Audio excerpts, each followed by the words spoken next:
hope you get settled in on your first night.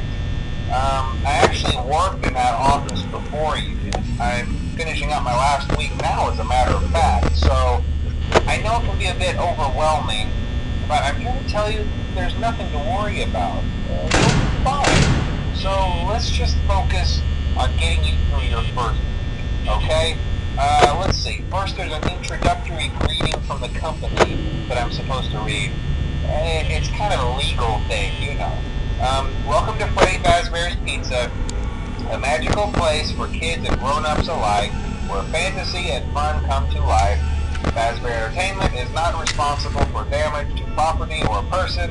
Upon discovering that damage or death has occurred, a missing person report will be filed within 90 days or as soon as property and premises have been thoroughly cleaned and bleached and the carpets have been replaced. Blah, blah, blah. Now, that might sound bad, I know, but there's really nothing to worry about. The animatronic characters here do get a bit quirky at night, but do I blame them? No. If I were forced to sing those same stupid songs for 20 years and I never got a bath, I'd probably be a bit irritable at night too. So remember, these characters hold a special place in the hearts of children and we need to show them a little respect, right? Okay. So just be aware, the characters do tend to wander a bit. They're left in some kind of free roaming mode at night. Something about their servos locking up if they get turned off for too long. They used to be allowed to walk around during the day too, but then there was the bite of 87. Yeah. It's amazing that the human body can live without the frontal lobe, you know? Now, concerning your safety, the only real risk to you as a night watchman here, if any, is the fact that these characters, if they happen to see you after hours, probably won't recognize you as a person. They'll most likely see you as a metal endoskeleton without its costume on. Now, since that's against the rules here at Freddy Fazbear's Pizza, they'll probably try to forcefully stuff you inside a Freddy Fazbear suit. Now, that wouldn't be so bad if the suits themselves weren't filled with cross beams, wires, and animatronic devices, especially around the facial area. So you can imagine how having your head forcibly pressed inside one of those could cause a bit of discomfort and death. The only parts of you that would likely see the light of day again would be your eyeballs and teeth that pop out in front of the mask. Yeah, they don't tell you these things when you sign up. But hey, first station be a breeze. I'll chat with you tomorrow. Check those cameras and remember to close the doors only if absolutely necessary. Gotta conserve power. Alright, good night.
Congrats!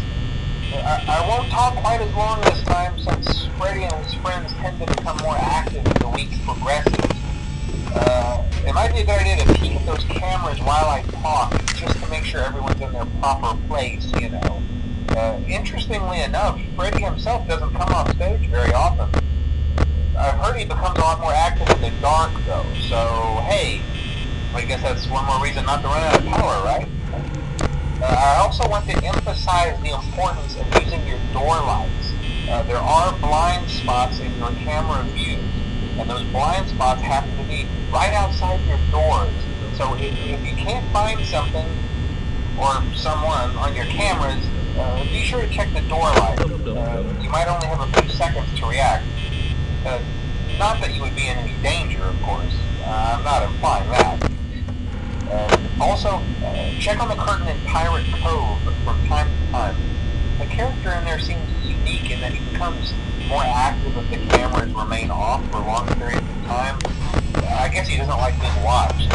I don't know. Anyway, I'm sure you have everything under control. Talk to you soon.